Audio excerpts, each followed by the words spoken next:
So the macrogliocytes or the astrocytes are ectodermal in origin, and they are the most abundant of all these neuroglia cells. So maximum of them are the astrocytes or the macroglia cells, and their role is that these are of two types, namely the fibrous type and the protoplasmic type.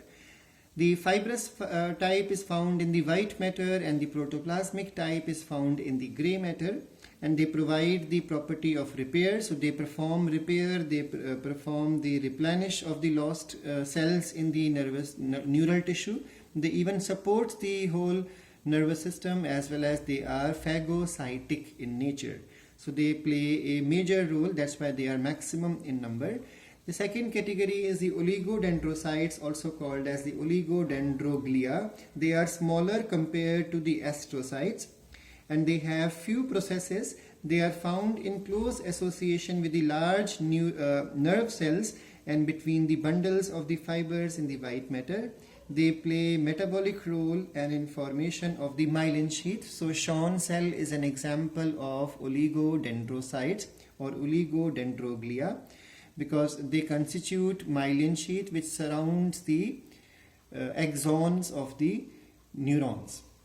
The third category is the microgliocytes, also called as the microglia cells. They are the smallest one, and they are found in diffused state throughout the gray matter and the white matter. They are small cells, and these cells are specialized in phagocytosis, or you can say they can also be called as the macrophages of the neural tissue. That means they are scavengers of the nervous tissue. Now the next cells, now you can say the complete function can be summarized like the neuroglia cells, also called as the glia cells. They are involved in supporting the functions, for example, forming the blood-brain barrier. That means blood and brain cells never come in contact, there is a barrier in between. Then the digestion of the parts of the dead neurons, that means clearing, that's why they are called as the scavengers. Then manufacturing of myelin sheath, that is the example of Schwann cell oligodendrocyte. So they form myelin sheath, very important for quicker conduction of impulse, which is because of the presence of nodes of Renwiers. Then they also provide physical support as well as nutritional support to the neurons, and they insulate one neuron from the other neuron.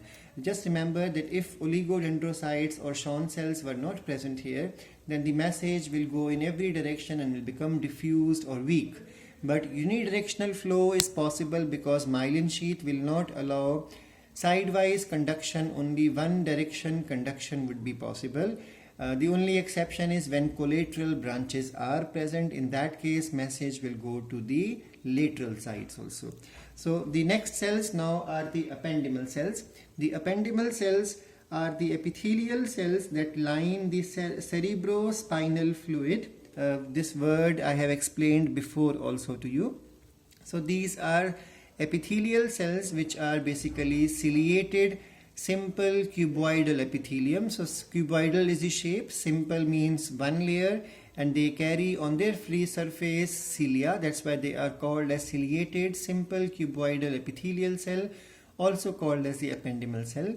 They line the cerebrospinal fluid filled cavities. Now those cavities are of two types. These cavities are called ventricles in the case of brain, and they are called as the central canal in the case of the spinal cord. So these cells are ciliated simple cuboidal epithelium lining the fluid filled cavities of brain, which are called ventricles, and central canal, which is present in the spinal cord. And within the brain ventricles, a population of modified ependymal cells and capillaries together form a system which is called as choroidal plexus. We'll be learning about this concept in the second last chapter of human physiology, because we'll be learning about brain structure in detail. At that time, I will explain this concept of choroidal plexus. There are two choroidal plexus present inside the forebrain. So we'll be learning about this function and its origin and structure in detail. So this choroid plexus is responsible for formation of the cerebrospinal fluid. So not just encircling the fluid filled cavity. This fluid is also synthesized by ependymal cells, which are specially modified in certain portions of brain. And the next point, the cilia helps in motion. So this liquid continues to move from one portion of ventricle or one portion of central canal to the other portion.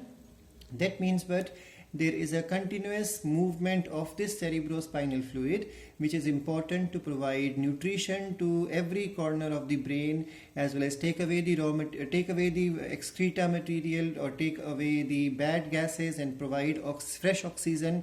So this all is done because of the cerebrospinal fluid, which is in continuous motion because of the cilia, which are moving in a particular direction, and the cilia are part of the ependymal cells. So I hope this point is clear to you.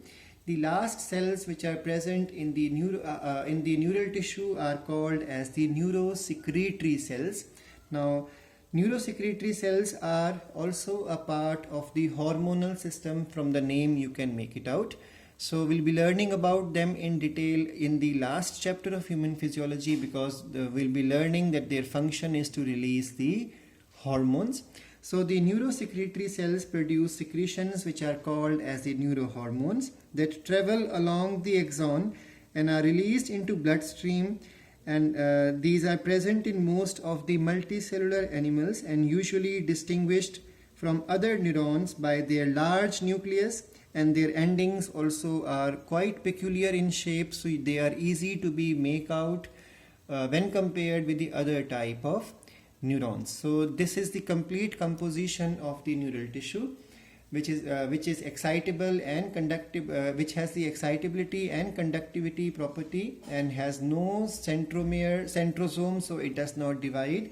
It's a permanent G0 phase made up of neurons, made up of neuroglia cells, ependymal cells, neurosecretory cells, and this cells constitutes the maximum portion, and these are the structural functional unit of the neural tissue.